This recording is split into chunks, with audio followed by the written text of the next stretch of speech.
guys, what is going on? Blossom is back and welcome back to another episode of What Can You Get From That Pack. And today the carbon fiber in question is indeed the so-called family style carbon fiber, which is what you need to open because it holds the cars required to win a pretty mediocre prize car in the Weekend Warrior Challenge for the 22B Subaru. Now joke's on you, Hutch, because you had one special ability with releasing this prize car. If you released it at the right time, you might have gotten a lot of revenue because this was Leo's favorite prize car. But joke's on you, Leo quit the game over a year and a half ago, and for the love of God, I hope nobody is actually opening this. Now, here's the thing, every time there's an absolute garbage pack, I make sure that you right now, the player, will know that this is an absolute garbage pack. But at the end of the day, no matter what I do, like the last one, for example, it was a convertible pack where you could either get the crappy Bentleys or the BMWs. I've said so many times that that was an incredibly horrendous pack. Most of the cars in that pack literally fell under hot garbage, but I still got so many comments on YouTube and on Instagram of people saying, oh, Blossom, I didn't listen to you, I still decided to open some, you were right, the pack was crap. Please do yourself a favor. Don't even do me a favor. Do yourself a favor and listen to me this time. Don't open this pack. The prize car is absolute garbage. Why would you want to get it anyway? Please don't open this pack. I haven't even reviewed it and I've already given you my verdict because this one is an absolute hot garbage atrocity of a pack, okay? And the thing is, this is a pack review video, but I want to talk about the bigger implications, the bigger meaning of this video itself, and that is, can we stop letting Hutch get away with this bullshit, please? Like, these are horrendous cars. Like, literally 85% of this pack, and I haven't even gone started this video, is absolutely garbage. I'm pretty sure there's one Blossom Choice car in this entirety of the pack. Don't let them do this to you. This is your money. You made this money, and if you are some kind of child that's playing this, it's your parents' hard-earned money. Know where your money is going. There are already a lot of, you know, controversy of people, you know, there are already people out there in the community that are already saying, oh, like, we shouldn't even be spending money on this game. I disagree with that, okay? Like, I love the game, it's my hobby as well, and I will spend packs, but I will also have the knowledge to know, like, or at least also I have the IQ, okay, to know what packs are actually worth spending my money on, okay? Like, this is a literal waste of money, okay? So I'm gonna prove it to you right now. Just do me a favor, please don't comment down below, oh, Blossom, I didn't listen to you, I still opened the, you're gonna get trash. What are you gonna get? What do you want to get from this, okay? So anyway, let us begin. First one is gonna be the Nissan X-Trail, and then it's gonna be a freaking provider. I might move it down, but I'm gonna be a little bit lenient on the Nissan, mainly because I know what is to come. Most of these cars are gonna fall in their hot garbage. So Nissan X-Trail, okay, what can we see in this car? The handling is decent. It's not the best in the world because the Infinity gets 77 and the Pontiac gets 76, and that's from this pack alone. And then you have cars like the XC90, for example, which gets 86 when you max it out.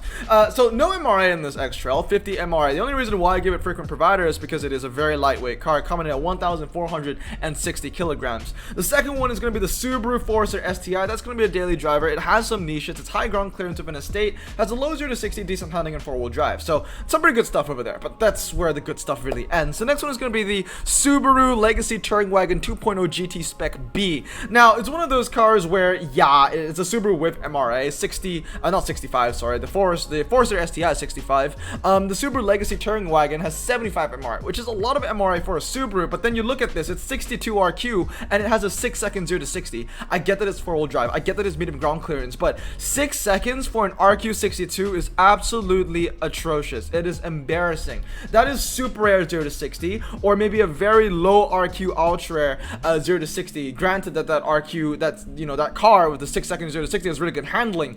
This Subaru doesn't even have good handling. It has good MRA for a Subaru, but we've said this time and time again on the channel, good MRA for a Subaru doesn't really mean anything. And really, the only Subaru that can actually talk the talk with good MRA is what I like to call the Hell Sushi, and the Touring Wagon isn't a Hell Sushi. The next one is going to be the Subaru Legacy 2.0 GT BP. Once again, that's going to be another pernicious also. The only reason why a lot of these Subarus aren't going to end up being in hot garbage is because they all have this contingency, which is all medium ground clearance four-wheel drive. So there's always going to be a niche in that, but they aren't very good cars, to be honest. And the next one is also going to go to the Blitzen. Now the Blitzen is 71.6 MRI and no, sorry, 78.31 MRI, but a 6.5 second 0 to 60 is absolutely atrocious. But then again, it is RQ65 and not 62 like the pernicious Ulcer, which is the Subaru Legacy. At the end of the day though, these two cars, they share very similar auras, and because of that, they're all going to be pernicious Ulcer. Then we have the Subaru Tribeca. The Subaru Tribeca, I think there are two Subaru Tribecas that you can get from this one as well. This one is going to go under hot garbage for sure. 70 handling is absolutely hot garbage. I want to make sure, yeah, 73 handling is the B9, and then the JPT version is 70 handling. So the JPT version I think is really bad. 1,881 kg, so it's a pretty heavy car. A 0 to 60 of 7.7 as well. Really atrocious stuff. Where is that second Tribeca? I'm just gonna put it in the same rank. It was here somewhere. Yeah, it's aside for Soares. There you go. We'll just put both of them in hot garbage. Same thing for the Infiniti. Also gonna be hot garbage. Incredibly heavy car. Just to let you know, the Infiniti QX56, as the name stands, it has 47 MRA and it weighs 2,726. That's almost 3 tons. What the hell are you going to use that Infiniti for? Absolutely hot garbage. Don't want to use it. It's the same thing for the Acura RDX as well. Gonna fall under hot garbage for me, to be completely honest, because once again, it's an incredibly heavy car and it doesn't handle well as some of the other cars that are around its RQ range. RQ64, okay, that is the pinnacle of ultra rare, and you're telling me that this car comes in with 53 MRA and it weighs 1,783 calories.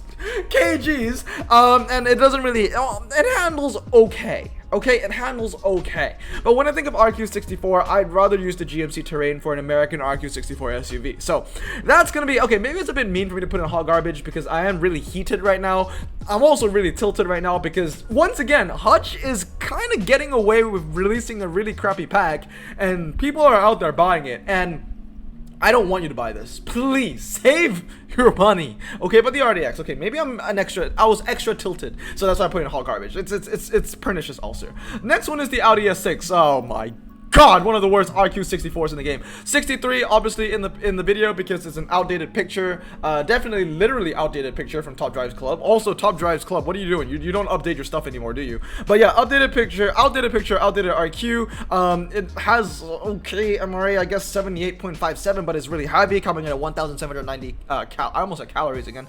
Kilograms. 400 ground clearance, but it has a crappy handling score and a crappy 0 to 60. It's just trash, just absolute trash car. BMW 130i is gonna be a pernicious Ulcer. Only reason why it's not hot garbage is because I understand that it is medium ground clearance and it has 89 handling. I mean, it's not the best thing in the world. There are, you know, RQ54s and 52s out there, like usually the French ones, which are also medium ground clearance, and they get like 90 plus handling, and this one is only going to be 89 when you max it out. So it's not good, but it's absolutely not horrible at the same time.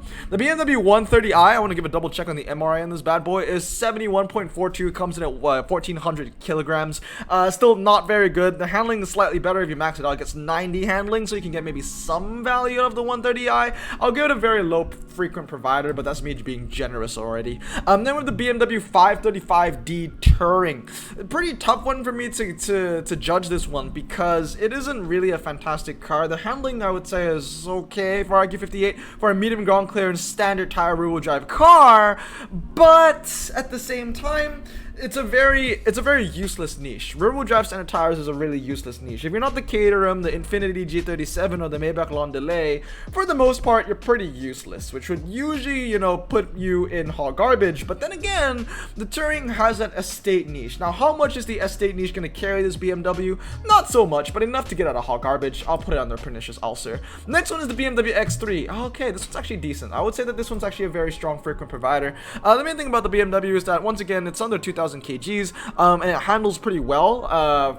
It's 72 for RQ58. Now that is okay, I would say. When you think about it, it's kind of like an Acura RDX, but the only reason why it's higher up the list is because they weigh about the same. Yeah, it handles a little less, but it's also way lower in IQ. And also, when it comes to BMWs, I know for a fact that the BMW X3, out of all the ultra rares, is the second highest handling BMW all-surface ultra rare in the game. It's only behind the X1 for ultra rare BMW SUVs. And the X1 isn't even in this pack. The next one is going to to be the BMW X5. The only thing about this car really is the style icon tag. Aside of that, it's going to be a really heavy SUV that doesn't handle very well, which is going to go under pernicious ulcer. And the BMW X5 4.4i is going to go under hot garbage because it's much like its successor, but it's doesn't have the style icon tags, which makes it even worse. It handles even less as well, and the 0 to 60 is even worse. I mean, it's just an atrocity. And then we have the Buick Enclave, yeah, it's the Enclave. The pernicious ulcer, I would say, honestly, I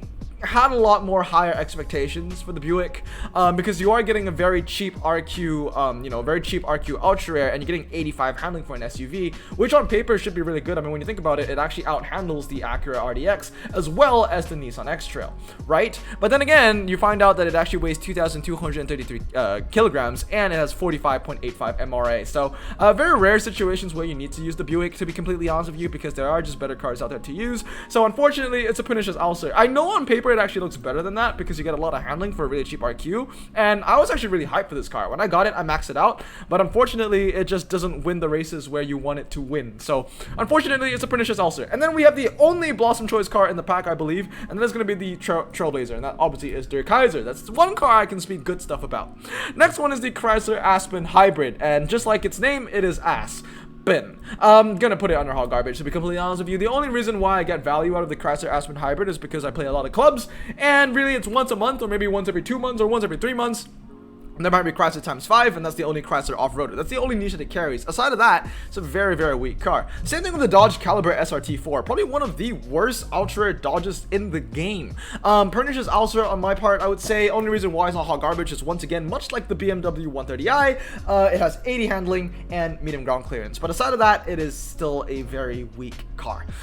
Moving on is the Dodge Magnum SRT8, and once again, it's gonna be pernicious ulcer. Once again, only reason keeping it away from hot garbage is because it is an estate, it is medium ground clearance, but aside of that, there isn't much to say about the Magnum. It has 72 MRI, which isn't strong for a Dodge. It is very, very, very heavy. It is heavier than a lot of SUVs in the game, coming in at 1,932 kilograms. Handles okay for a medium ground clearance Dodge American car, but you know, when you think of Dodge, you think of dragster. 5.10 to 60 of 72 MRA isn't going to get you anywhere at all. Next is the Nitro RT, which is basically just a worse Trailblazer in every way, and that is going to be hot garbage. Obviously, it handles better than the Trailblazer, but this is a car that you're not going to put in the twisties anyway. Next up is the Dodge Powerbox and the Ford Escape. Both of these cars, I would say, are relatively alright, so I would give them frequent provider, and here's why. The Powerbox and the Escape, they're both going to hit 80 handling for four-wheel drive and all-surface tires with, 50 and 56 RQ respectively. It's not too bad. And another thing about the Ford Escape is that although the 0 to 60 is absolutely atrocious at 8.8 seconds, it is actually relatively light, coming in at 1,568. So when you think about it, it's like a cheap American version of the Nissan X-Trail. They're both handle relatively well, and they're both relatively light. They have that combination, right? I understand that the Acura RDX, that at 64 RQ is in pernicious ulcer, has the same handling score as the X-Trail, but it doesn't have that same combination of that lightweight and that decent handling. So unfortunately, the RDX is going to be down under. Next is going to be the Ford Focus RS. I mean, here's the thing. When you look at this pack in its entirety, then yeah, you would put the Ford Focus in frequent provider. It's one of the better cars from the pack, but saying that it's a better car from a pack that's really bad isn't really saying much.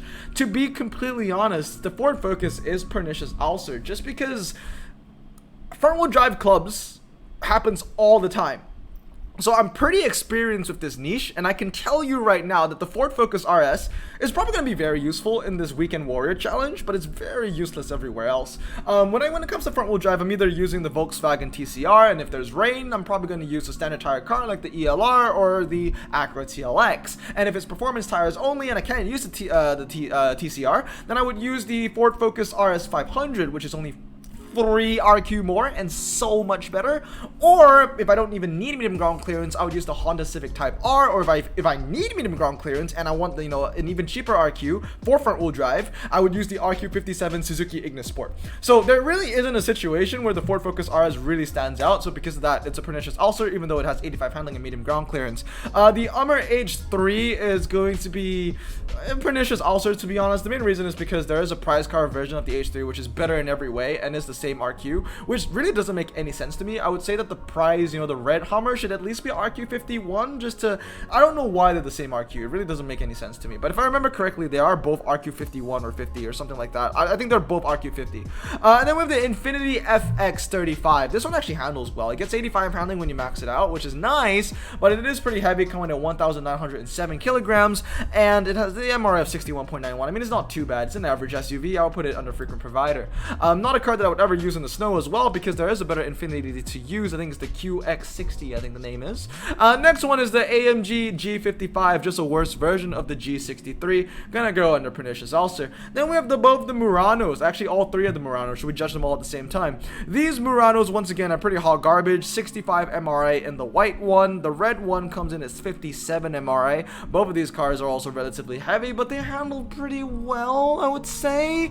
Not the worst cars in the world. I would give the Murano GTC daily driver just because it has really good MRA and it handles really well. The MRA on the GTC, if I remember correctly, comes in at a relatively respectable 80.92. I think it used to be 85 back in the day, or maybe I'm getting it mixed up with the 85 handling that it actually has. And then with both of the Muranos down here, I mean, if I'm gonna be completely, like, utterly, like, generous, I would probably give the white one frequent provider and the red one pernicious ulcer. That's if I'm being really generous. If not, I'll give the white one pernicious ulcer as well. I mean, when you think about it, it's just a low frequent provider in my opinion. This is a bad pack, okay? I'm having a really hard time judging these cars because there's really nothing much to say that's any positive. Like, there's nothing positive to say about most of these cars. The Pathfinder comes in next. I think that the picture is a little bit outdated because now it has the stats of 8.4 and 70. Comes in at 1,900 kilograms with 49.7 MRA. It's hot garbage. The Pontiac Touring GXP, all right, that's all right. I'll give it daily driver. Not their car. I'll give it daily driver, I would say. Comes in at 1,842 kilograms, and it just handles a little better than the RDX 76 compared to the Acura RDX 75. The MRI on this bad boy though isn't strong at all, 53.96, but at least it just handles a little better. Once again, I think I'm being too generous putting it in daily driver, but I do know that the Pontiac Touring GXP is one of the better American SUVs. It's usually this and the GMC Terrain that I tend to use if I'm limited to, you know, non-drag American all-surface tire SUVs. Then we have the Range Rover Sport. It's going to be hot garbage, along with the Volkswagen is hot garbage, and the Touareg is hot garbage. The Volvo V70R is going to be a pernicious ulcer. For some reason, I thought when this car, the Volvo, when it was just added, I thought it had really good MRA for some reason, but it doesn't. It's medium ground clearance and four-wheel drive, and it handles pretty well, which is all right, but it is a very heavy car, coming at 1,733 kg, so it makes it heavier than most of the Subarus, which are also four-wheel drive and medium ground clearance, and it doesn't have MRA. Actually, it's as bad as the Subaru's, coming in at 61.39 MRA. Now, for those that don't know, once again, MRA stands for mid-range acceleration, okay? Alright, moving on is the Epics now, and to be completely honest with you, it doesn't get any better. We start off with the Subaru Impreza WRX STI, 62 MRA, yeah, it's light, yeah, it handles quite well, but once again, it's a pernicious ulcer. Next up is the Subaru Forester XTI. I know a lot of people actually like this car. It's a low 0 to 60 to be fair, but the MRA on this thing is 60.49. Handling isn't that good either, but it has, I think, either medium or high ground clearance. That being said, the best I can give it is probably like a very low frequent provider or a very high pernicious ulcer. And in all honesty, I think it really stays in pernicious ulcer, much like a lot of cars like the BMW 535 that's being bumped up because it has the estate niche. It's gonna be the same for the Subaru Forester, maybe because the Forester, okay, to be completely honest, I don't know if the Subaru Forester is classified as an estate or an SUV. According to Top Drives, it's an SUV, okay? So I know some of them are estates, some of them are SUVs. It's really hard for me to tell. I've been called out a couple of times by calling Subarus by the wrong, you know, niche. I think that, yeah, according to Top Drives, this is an SUV. I mean, Top Drives Club is an SUV. So it doesn't really have that estate, you know, standout niche, but it is a concept. I'll give it a high pernicious ulcer. I can't give it average. The Infiniti comes next, the FX45. I do believe that this is a pretty heavy car. Yes, it is, coming in at 1,982 kilograms, 52 MRA, but it handles all right. I'll give it frequent provider just because of that outstanding handling, I guess. The next one is going to be the Subaru Forester XT. Very lightweight, 1,390 calories. It handles, I would say, below average for an Epic, but it is very, very light, and the 0 to 60 is decent. I would give it frequent provider. Next up is the Infiniti FX35 all-wheel drive, 1,793 kilograms, 66 MRA, and once again, the handling stats and the 0 to 60 stats, very similar to the Forester, but it's a lot heavier, and because of that, I'm bumping it down. It's a different tier from the Subaru Forester, and therefore it's going to be pernicious ulcer. Then we have the Audis. Oh, Jesus Christ. Okay, so the first one is the RS4 Avant, 70 MRA, very heavy. Handling isn't very good. I mean, this is 76 RQ that we're talking about here. I'm expecting at least 85 handling, and you can't even give me that. Pernicious ulcer. Same thing for the RS4 Avant. It handles a little better, and it has better MRI, coming in at 82, so for that, I'll give it frequent provider. And then last but not least is the Audi RS6 Plus, 70 MRI. It has the lowest 0 to 60 of the bunch, but it has the worst handling, and it is the heaviest out of the 3 Audis that we've talked about so far, so it's going to be a pernicious ulcer. Once again, none of these Audis are going to end up being hot garbage, because 4-wheel drive, medium ground clearance, estate, blah, blah, blah. And then we have the Audi S3. Oh boy, the car that actually used to be an ultra rare. 67 MRA, not too heavy, coming in at 1,455 kilograms, but it doesn't handle that particularly well, and the 0 to 60 is absolutely atrocious, 5.4, it's hot garbage. Same thing for the Mercedes-Benz. I know it's 4-wheel drive and standard tires, but it's missing one key thing, and that is handling, and it's going to lose to the Subaru Legacy, which is a lot easier to upgrade because this is an ultra rare. It's going to lose to the Subaru Legacy absolutely everywhere. Gonna be hot garbage once again. Usually when you think of, you know, Mercedes-Benz, you think, oh, the MRA has to be decent at least, right? At least that's what I think. No, 67.78 in the Mercedes-Benz. And then last but not least are going to be the legendaries. Once again, you are opening a pack where the highest RQ legendary you can get is 85 in the BMW X6M. Obviously, it's an outdated picture, 83 in the picture, 85 in game, with 4.081 with 68 MRA. To be completely honest with you, like, if that isn't enough to tell you that this pack is absolutely atrocious, I don't know what will. I'm not going to give any of these legendaries a super high category. I'm probably going to give them all daily driver because, you know, they all have their own. They're not A-tier legendaries, right? When you think of A-tier, Der Kaiser, SUV legendaries, you think of the Stelvio Quadrifoglio, you think of the Porsche Macan Performance Pack, you think of the Lamborghini Urus, but that's a surprise car, so that doesn't really count. You don't think of the Dakara or the X5M or the X5. How I see it, it's actually quite generous for me to even give them daily driver. I don't think they're the worst of the worst. The worst of the worst legendary SUVs would be the Bentegas or the Land Rovers, or the Range Rovers, I should say.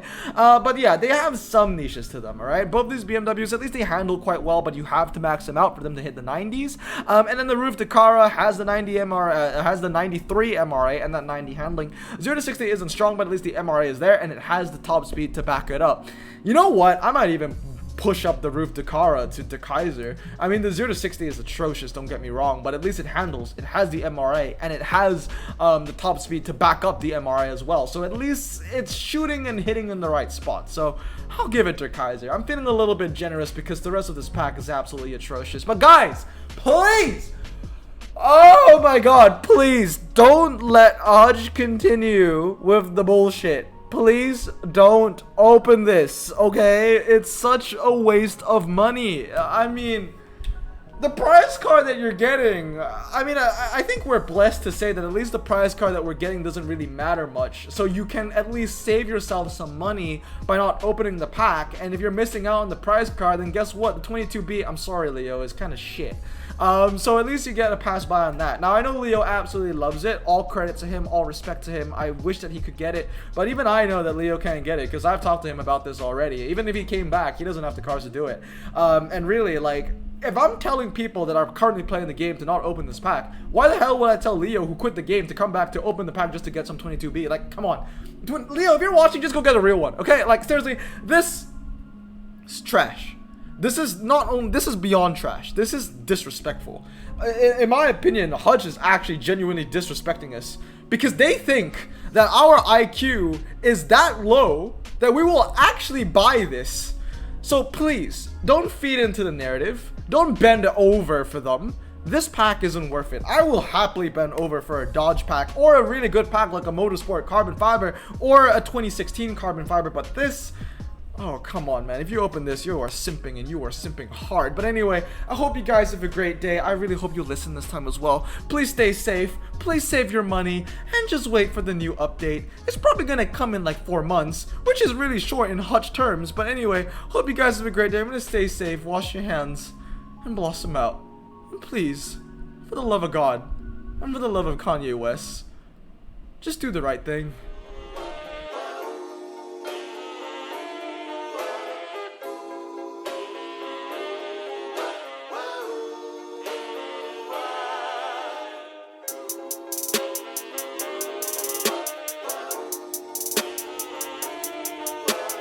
Bro, this song just makes me so happy. Me too. Imagine being Asian in the 50s, looking nifty, leather jacket, looking sleek, look like Presley, look so deadly. Got a jukebox back at home, feeling jazzy, turn it on and play it slow, like the movies with the ladies. They so fine. Imagine being Asian in the 50s, looking nifty, leather jacket, looking sleek, look like Presley, look so deadly. Got a jukebox back at home, feeling jazzy, turn it on and play it slow, like the movies with the ladies. They so fine. Sit back, relax in my Bonneville Pontiac. Hold tight all night, cruise to Jacksonville Atlantic. Blonde hair, don't care, look like Leslie Brooks. Pin up girls everywhere with the drop dead look. Swing it side to side as we slow dance to the night. When